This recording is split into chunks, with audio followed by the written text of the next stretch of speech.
Loretta Hunt, ShareDog.com. I'm here with King Muhammad Lawal, the new Strikeforce light heavyweight champion. First of all, your game plan was very clear, but you said you were a little surprised the way Mousasi came out in the first round against you, correct? Yeah, he was slower than expected, and I expected him to be more aggressive because I was playing cat and mouse a little bit, see what he did coming forward. And I hit with the Cuban style a few times, as you see. When I changed, I hit with straight lefts, uppercuts. That was the Cuban, you know what I'm saying? I tried to keep it hidden because I didn't want them yelling Cuban. And I was faking, changing levels. And whenever I faked or faked a shot, he'd cover up, and the takedowns was there all day.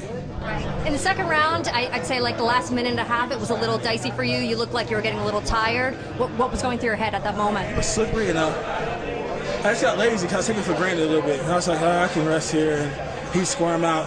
So, you know, I just got a little lazy.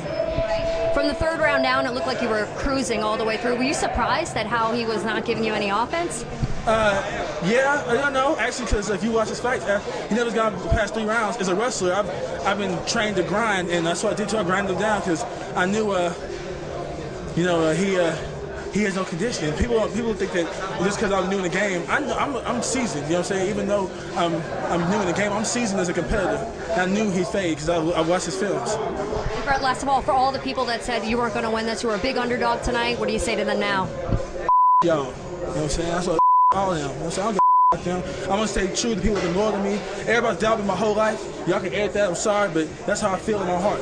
People that's loyal to me and down with me since day one, they'll always be there for me. The rest of them that jump on the bandwagon ain't no bandwagon. You know what I'm saying? I got the Bernard Hopkins mentality, me against the world, and that's how it's gonna be for the rest of my life. Great, thank you so much.